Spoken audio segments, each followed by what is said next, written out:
What is up, guys? How's it going? In this video I'm going to be reviewing the CAT B15. Now this device was given to me by Rogers, so a huge shout out to them for hooking me up with this. Now first of all, let's go ahead and take a look at the hardware on the B15. Now this device is relatively really heavy. It weighs in at around 170 grams.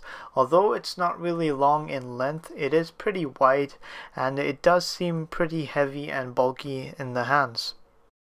The device has screws on both the left and the right hand side. It's due to the fact that it's supposed to stand drops, and it's also waterproof. So there's a flap on the left hand side which when opened is accessible for the micro USB. On the bottom there's nothing on the device. On the right hand side are the volume buttons and the pause and play button. And on the very top is where you'd find the 3.5mm headphone jack along with the power button. The back of the device is removable, and it's where you'd find the 2000 mAh battery along with the LED flash, the 5-megapixel camera, the SIM card slot, and the micro SD card slot. Now on the spec side of things, this phone is packing a dual-core 1 GHz MediaTek processor. It has 512 megabytes of RAM. It has 4 gigs of internal storage, and on the software side of things, it's running Android 4.1.2 Jelly Bean.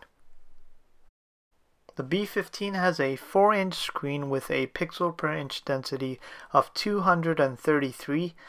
As far as the software is concerned, it's very much similar to stock Android. If you've used a Moto X or a Moto G, it's pretty much the same deal over here. It reminds me a lot of just stock Android Jelly Bean, not KitKat, but Jelly Bean in particular. It has a few of some extra Caterpillar apps though, which make it a bit different, but not too different from stock Android. Now you might be thinking, why should you buy a phone with low memory, low specs, low screen resolution, and a subpar camera with last couple of years Android version? Well, this phone is actually built for a certain type of demographic in mind, and it has features that those sort of people will definitely need. The first feature is IP67 certification, which means this phone is waterproof for up to 1 meter, up to 30 minutes in water, and it's also dustproof. It also has a drop to concrete resistance of up to 1.8 meters. So if this phone is dropped on bare concrete from that height, it's definitely going to survive without a glitch.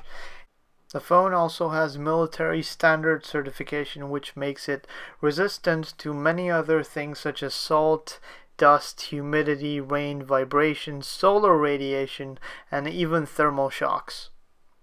The 5-megapixel shooter on this phone was not too bad. It took some decent pictures. The camera software also has a ton of things you can do. There's a photosphere mode, a panorama mode.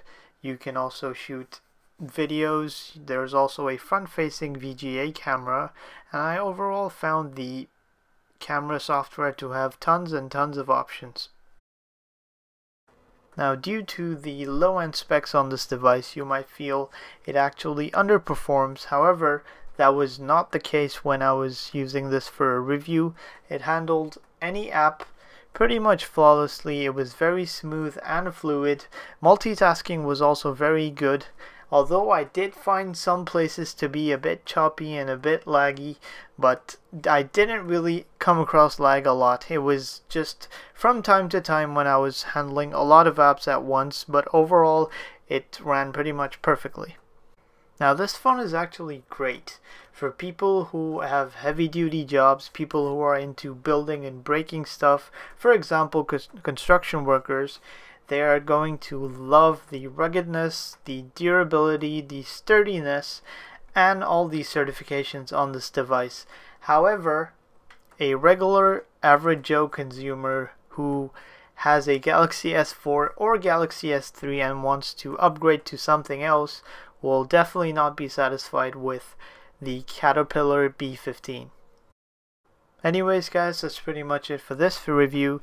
If you liked it, please feel free to give it a thumbs up, and do subscribe to stay tuned to more of my stuff. If you have any questions, you can leave them in the comment section below, or you can follow me on my social networks. Thanks for watching, and I'll see you all in the next one.